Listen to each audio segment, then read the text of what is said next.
Mechanism of muscles contraction start एक part पहला part हम हमारा हम जो स्टार्ट कर रहे हैं इस बात को लेकर के जैसे हम जानते हैं कि मान लीजिए यहाँ पर एक ऑर्गन सिस्टम था हमारा जहाँ पर मसल्स के एक पार्ट को उठा करके टिश्यू लेवल पे हम लोग ऑर्गेनाइज किए इस तरीके से कि ये जो आप देख पा रहे हैं इनकी माइशियो जो आउटर कवरिंग है, ठीक है, और हम लोग कहते हैं कि यहाँ पर ये पेरीमाइशियम के अंदर जो एग्जैक्ट मसल्स के फाइबर है, ठीक है, इसको हम इस बात पर समझ पाते हैं कि सर जो मसल्स के फाइबर निकले हुए हैं पैरेलली अरेंज हैं जिनके अंदर कुछ स्टाइटियोसिस देखने को मिलेंगे। स्टाइटियोसिस इस बात का मतलब कह सकते हैं कि यहाँ पर कुछ इस तरीके से अरेंजमेंट होता है जहां पर लाइट डार्क का कंप्लीट सीरीज देखने को मिलता है। इस सीरीज के अंदर ध्यान करके हम देख पा रहे हैं ये जो मायोफिलामेंट्स हैं यहाँ पर जब इस तरह से अरेंज किया गया है एक छोटे से पार्ट को निकाल करके तो हम लोग देखते हैं यहाँ पर माइक्रोस्कोपिक लेवल पे हम देख पाते हैं कि यहाँ स्ट्रैटोसिस के तौर पर कुछ डार्क बैंड्स प्रेजेंट होते हैं, बीच में कुछ लाइट बैंड प्रेजेंट होते हैं, फिर डार्क, फिर लाइट, फिर डार्क, फिर लाइट। इस तरह से हम लोग इसका अरेंजमेंट करते हैं। ध्यान रखना इस बात को होगा जैसे पिछले क्लास में हम यहाँ पर देखे थे कि सर ये जो एक कॉन्ट्रैक्शंस ऑफ मसल्स के जो ये जिम्मेदार होते हैं हमारे फिलामेंट्स, वहां हम देख पा रहे हैं ये वाला जो ऊपर का पार्ट देख पा रहे हैं येलो कलर का है वो एक्टिन के फिलामेंट्स जिसे हम क्या बोले आई बैंड बोले, ठीक है। दूसरी बात ये जो बीच वाला पार्ट है उसे क्या कहा गया मायोसिन फिलामेंट, जिसे हम ए बैंड या एन आइसोट्रोपिक बैंड के नाम से भी जानते हैं, और एक्टिन के फिलामेंट्स को क्या कहते हैं आइसोट्रोपिक बैंड बोलेंगे। ध्यान रखना होगा इस बात को ये जो एक्टिन के फिलामेंट्स हैं एक्टिन के फिलामेंट्स हैं ये कुछ इस प्रकार से एसोसिएट होते हैं कि ये इस एक साइड इधर और एक साइड इधर मान लेंगे तो क्या कहेंगे सिर्फ लाइन से कंसर्न होते हैं। ध्यान रखना इस बात को ये एक्टिन के फिलामेंट्स के बीच में कुछ ऐसा मायोसिन के फिलामेंट्स का अरेंजमेंट होता है जो कि कह सकते हैं इसे होल्ड किए रहता है, इसे कहा जाता है एम लाइन। क्या कहते हैं एम लाइन कहा जाता है। और हम देख पाते हैं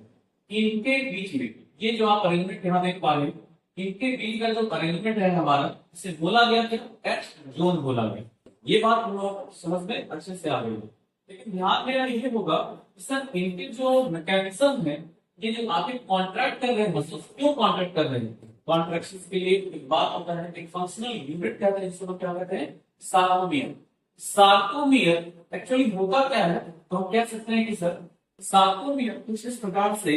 अरेंज किया गया होता है। जैसे मान लेते हैं कि ये जो आप लाइट बैंड करते हैं क्या कहते हैं लाइट बैंड। लाइट बैंड जो है उसका एक आधा पार्ट इधर है और एक आधा पार्ट इधर है, इसका मतलब half part of light band बोले, ठीक है,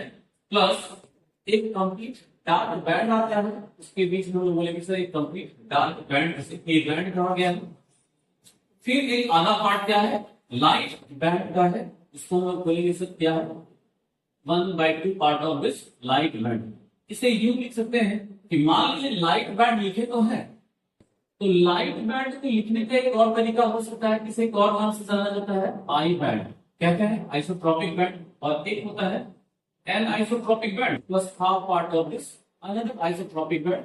which is known as sarcomere. इसे नाम दिया गया था सार्कोमियर कहा गया। What is named as sarcomere. अब इस चीज को समझिए बहुत इंपॉर्टेंट बात है जो फंक्शनल यूनिट है हम लोग क्या बोले सार्कोमियर। ओके अब ध्यान रखना होगा इस बात का ध्यान रखना होगा ये जो फिलामेंट्स हैं इसे होल्ड करने की जिम्मेदारी जो होती है वो एम लाइन से इस प्रकार से होल्ड किए रहते हैं ताकि एक्टिव फिलामेंट्स जो है वो एक दूसरे से क्या कर सकते हैं कि अरेंज रहेंगे मतलब कि इधर उधर स्लाइड करेंगे। तो इसको होल्डिंग की कैपेसिटी है वो जिम्मेदारी कौन ले लेता है एम लाइन ले लेता है। ओके आप समझना होगा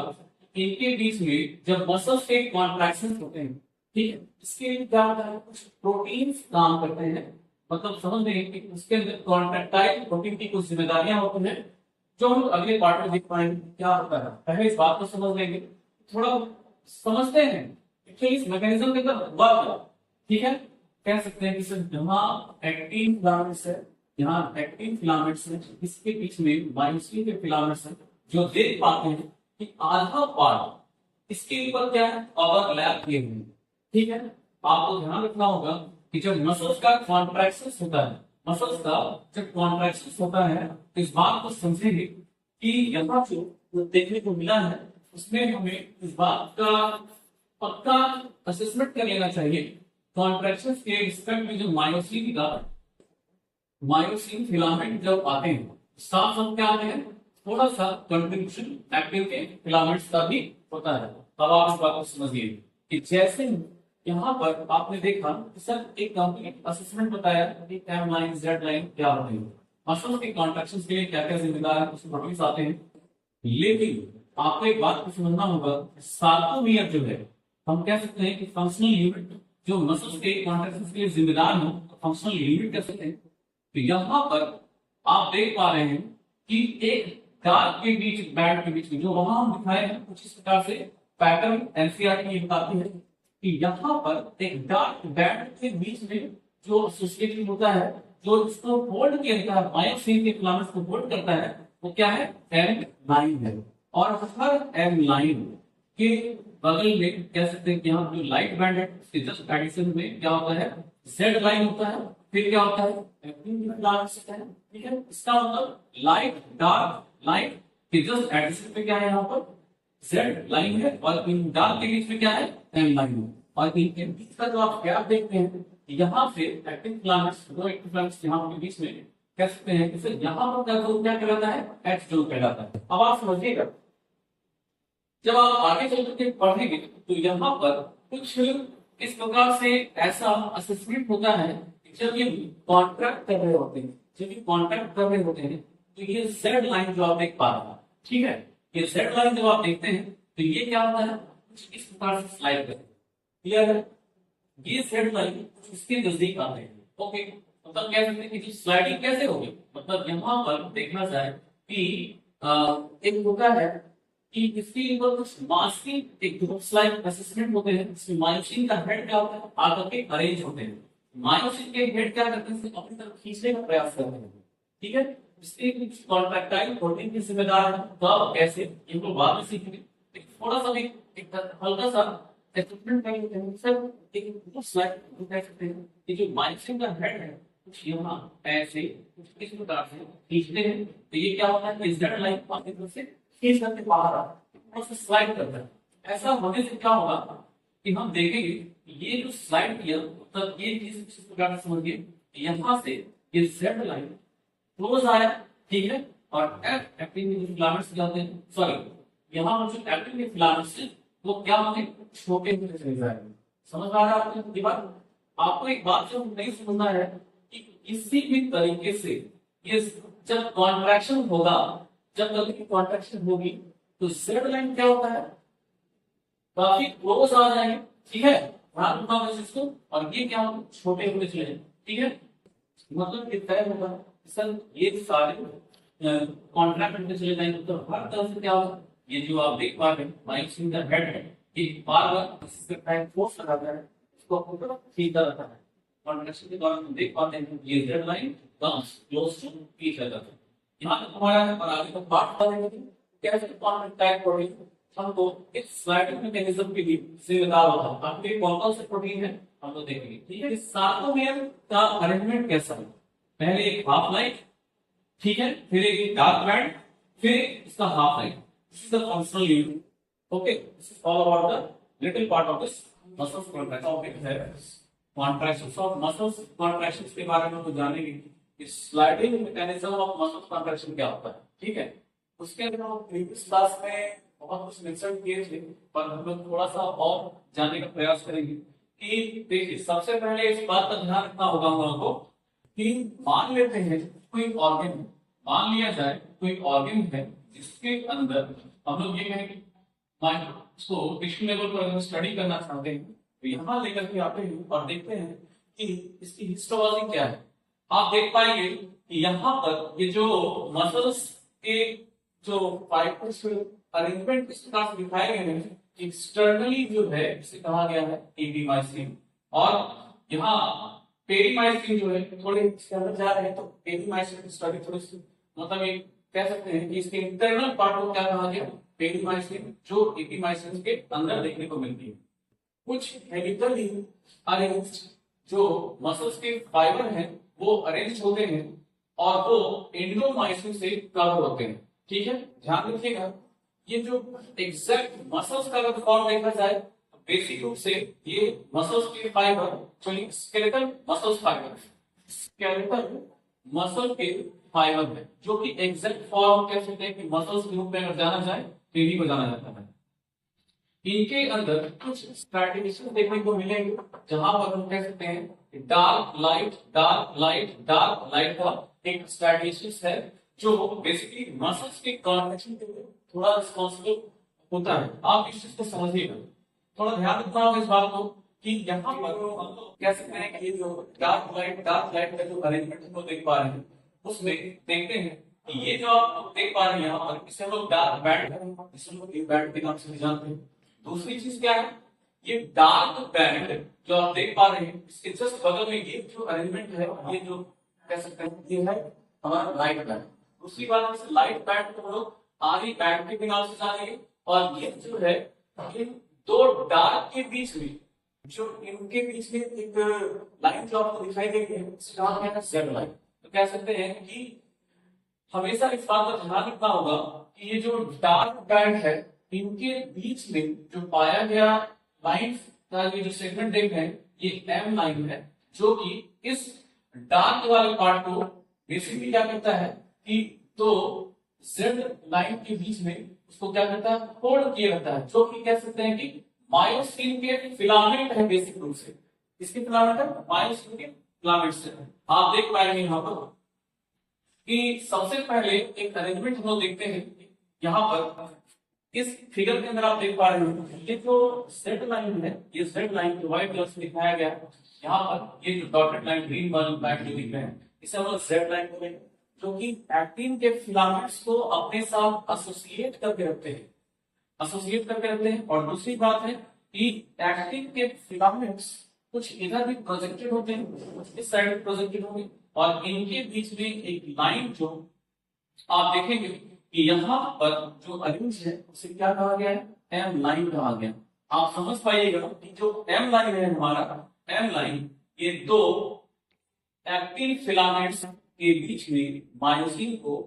होल्ड किए रखने के लिए होते हैं। आप देखेंगे कि एक्टिन फिलामेंट्स के बीच में ये जो गैप पाया गया है उसे एच जोन कहा गया। इनके बीच में आप बहुत सारी चीजें समझ पाएंगे इस तरीके से कि सर ये जो कॉन्ट्रैक्शन जब स्टार्ट होती है, तो देख पाते हैं यहाँ पर, देखिए सबसे पहले कॉन्ट्रैक्शन के लिए जिम्मेदार है क्या, सर फंक्शनल यूनिट के रूप में अगर हम देखेंगे, वहां पर आप देखेंगे एक डार्क लाइट, फिर यहाँ पर जेड लाइन है, फिर लाइट है, फिर डार्क है, फिर लाइट है। इस प्रकार से हम देखते हैं ये जो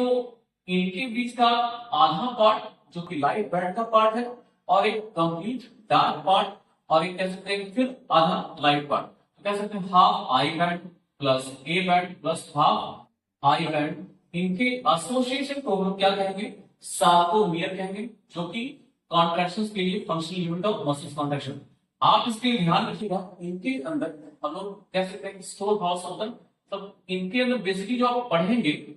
इंडोप्लाज्मिक रेटिकुलम, जिस तरह से वहां पढ़ रहे होते हैं, यहाँ पर क्या पढ़ेंगे, सार्कोप्लाज्मिक रेटिकुलम, जहां पर आप देख पाएंगे कि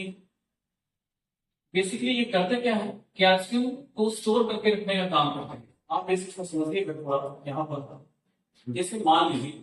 मसल्स के कॉन्ट्रैक्शन स्टार्ट होते हैं, मसल्स के कॉन्ट्रैक्शन जब स्टार्ट होंगे तो हम देख पाएंगे कि ये जेड लाइन आपस में एक दूसरे के क्लोज आएंगे। क्लोज आने से ऐसा होगा, ये जो आप देख पा रहे हैं यहाँ पर, ये फिलामेंट्स बेसिकली क्या होंगे, एक्टिन के फिलामेंट्स काफी ज्यादा मतलब क्लोज आ जाने से होगा यूं, एक्टिन का फिलामेंट्स जो देख पाते हैं कि काफी शॉर्ट हो जाता है, काफी शॉर्ट हो जाएगा। मायोसिन के हेड पे कोई प्रभाव नहीं पड़ने वाला है। मायोसिन का मतलब कह सकते हैं फिलामेंट हेड नहीं है, फिलामेंट मायोसिन के फिलामेंट जिसको आप कह रहे हैं dark band as it is ऐसा रहता है, लेकिन ये जेड लाइन क्लोज आएंगे, एक्टिन के फिलामेंट्स शॉर्ट हो जाएंगे। और एक चीज बहुत इंपॉर्टेंट लाइन जो यहाँ पर समझना होगा हम लोगों को, कि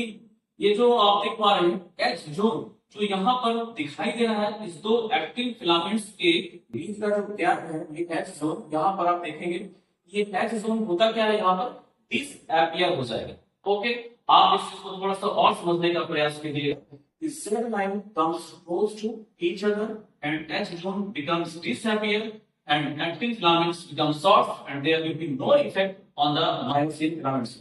Actually ये वीकली क्वेश्चंस हो सकते हैं और कई बार हो सकता है पूछे भी गए होंगे। इस बात को थोड़ा समझने का प्रयास कीजिएगा कि आखिर मसल्स के जब कॉन्ट्रैक्शन हुए तो क्या क्या देखने को मिला, हमें ये देखने को मिला ये जो एक्टिन के फिलामेंट्स हैं वो काफी सॉफ्ट हो जाएंगे, जेड लाइन क्लोज आ जाएगी दूसरे को, मायोसिन के हेड पे सॉरी मायोसिन के फिलामेंट्स पे कोई प्रभाव नहीं पड़ेगा और ये जो एच जोन देख पा रहे हैं अब ये धीरे धीरे क्या होगा डिसअपीयर्स हो जाएंगे। इस बात का पूरा ध्यान रखना है इस प्रोसेस के दौरान होता क्या क्या है आप देखिएगा, थोड़ा ध्यान रखेंगे कि जब मसल्स की कॉन्ट्रैक्शंस का फाइनल जब असेसमेंट किया गया तो फाइनली होता क्या है कि आप देखिए कि यहाँ पर जो हम बता रहे थे ये जेड लाइन काफी क्लोज आ गए, मतलब कह सकते हैं कि लाइट बैंड का कोई भी प्रभाव सब यहाँ पर दिखाई नहीं दे रहा है। मतलब ये क्या है एक कंप्लीट मैटर में देखेंगे कि डार्क डार्क डार्क डार्क काफी क्लोज टू ईच अदर है। एक्चुअली ये पहले क्या पढ़े थे, पहले रेस्टिंग स्टेज में पढ़े थे, अब after the contractions of muscles we are getting here much closer of the dark band in this contraction mechanism. First of all, we are going to discuss here again what happened during the why muscles contraction is going to be takes place. कैसा कैसा process होगा, आप एक बात समझिएगा कि कुछ actin के फिलामेंट्स जो है वो ग्लोबुलर शेप के होते हैं, जिसे हम कह सकते हैं कि एफ एक्टिन है जो ग्लोबुलर शेप में है, आप कहेंगे कि ये जी एक्टिन का कह सकते हैं कि यहाँ पर एक मोनोमेरिक फॉर्म है, मोनोमेरिक फॉर्म जहां आप देखेंगे इस जगह पे कुछ ग्रुप्स होते हैं और ये हेलिकली अरेंज्ड होते हैं एक दूसरे के ऊपर। मोनोमर के जो जी एक्टिन के जो फिलामेंट्स जी एक्टिन के जो देख पा रहे हैं एफ एक्टिन वाला फिलामेंट्स जो है वो एक्चुअली क्या होते हैं हेलिकली अरेंज होते हैं। और आप एक चीज देखिएगा यहाँ पर इसके लिए जो जिम्मेदारी थोड़ी सी संभाली जा रही है मसल्स कॉन्ट्रैक्शन की, वहां पर एक खास तरह का कॉम्प्लेक्स प्रोटीन होता है जो कि कह सकते हैं कि ट्रोपोमायोसिन, जो आप देख पाइएगा कि ट्रोपोमायोसिन एक्चुअली क्या है, ये जो आप थ्रेड लाइक देख रहे हैं ये जो हर एक्टिन फिलामेंट्स को रैप किए हुए हैं, तो यहाँ पर आप देखेंगे कि यहाँ पर जो ये जो थ्रेड लाइक जो अपीयरेंस है वो एक्चुअली क्या है ट्रोपोमायोसिन है,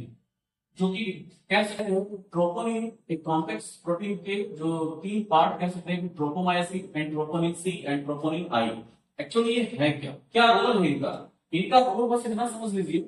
कि जैसे मानते हैं यहाँ पर आप देखते हैं कि मायोसिन का हेड है, ठीक है, बेसिकली देखिए ध्यान रखिएगा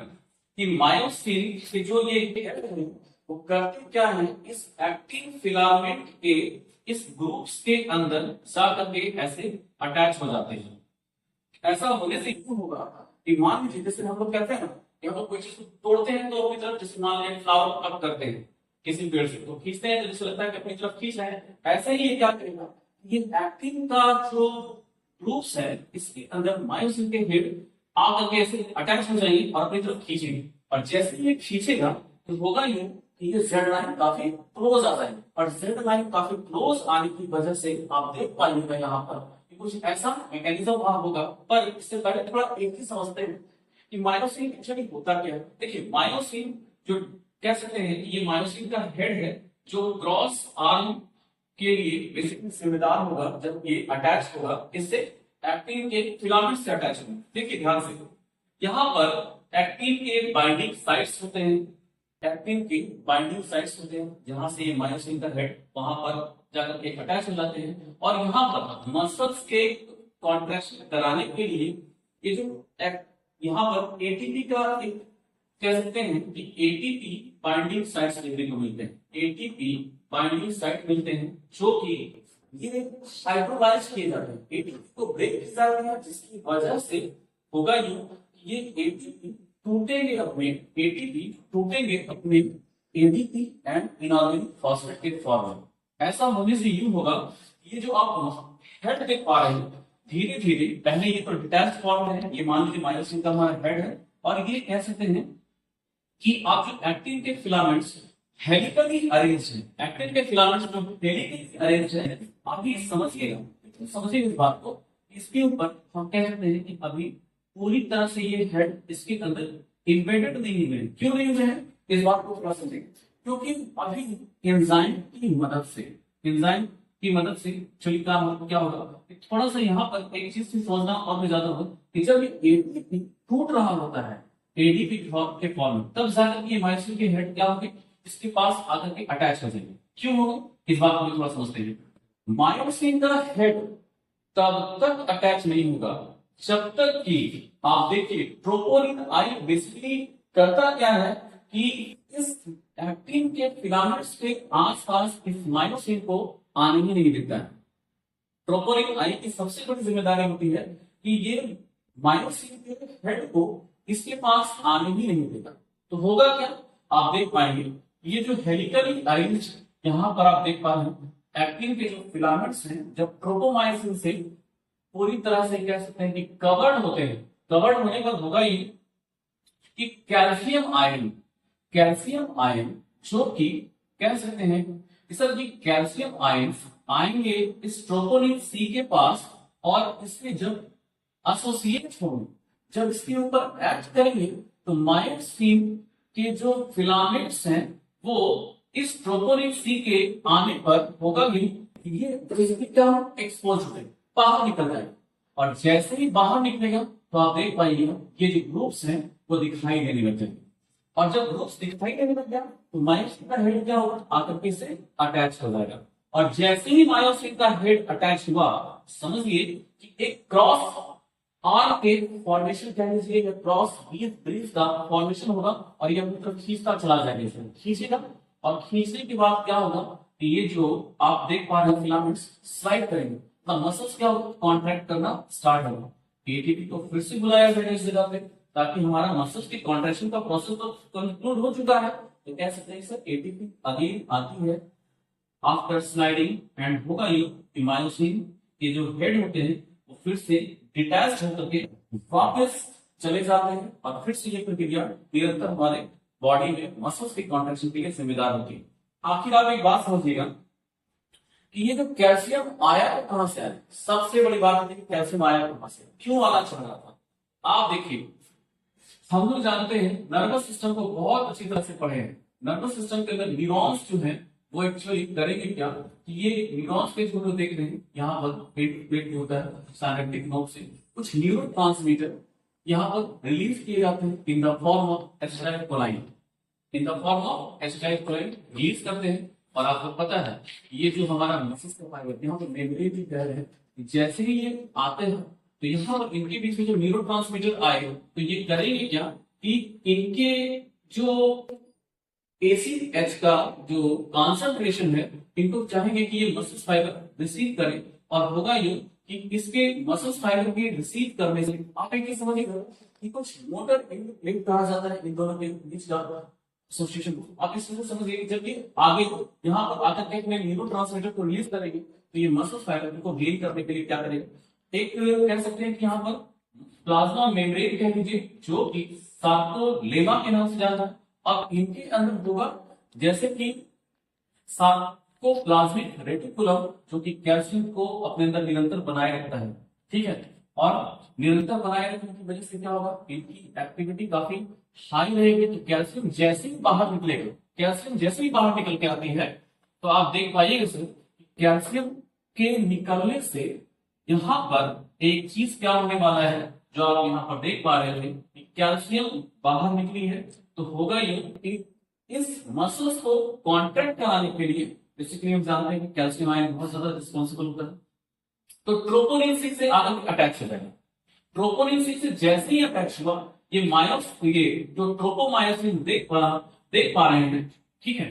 तो आप यहाँ पर देखेंगे कि ये थ्रेड क्या होगा, जैसे ही कैल्शियम से आया तो हुआ ये इसको इस थ्रेड को ये बाहर की तरफ प्रोजेक्ट कर देगा, जिसकी वजह से ग्रुप्स क्या हो जाएंगे, एक्सपोज हो जाएंगे। और जब ये ग्रुप्स एक्सपोज हुए तो मायोसिन की हेड यहाँ देख रहे हैं आप अटैच हो गया और अटैच होने के बाद बार क्या करेगा, खींचना स्टार्ट करेगा। खींचने की वजह से क्या होगा कि sliding again and again start हो जाएगी और फिर देखते हैं कि इस प्रकार का कंप्लीट एक रोटेशनल साइकिल चलता है, इसे यूं भी कह सकते हैं कि स्लाइडिंग या rotation begins in the form of muscles contractions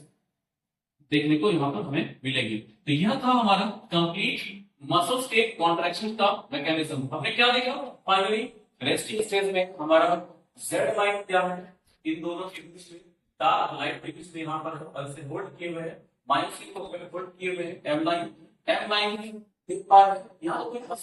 पता नहीं है, इसको थोड़ा ध्यान रखना होगा। लेकिन जेड लाइन जो इनके बीच में जो आप देख पाते हैं एक्टिन के फिलामेंट्स के बीच में यहाँ जो शो है ये बिल्कुल डिसअपीयर हो जाएगी। ओके, डिसअपीयर होगा, जेड लाइन काफी क्लोज हो जाएगी, एक्टिन के फिलामेंट्स काफी शॉर्ट हो जाएंगे और फाइनली हम यहाँ एक देख पाते हैं कि हमारा मसल्स के कॉन्ट्रैक्शंस का कंप्लीट प्रोसेस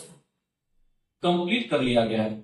अब यहाँ पर होगा कि डार्क आपस में काफी क्लोज हो गए और अब ये रेस्टिंग अवस्था में नहीं देखी जाएगी। This is all about the sliding mechanism या rotational mechanism of muscles contraction और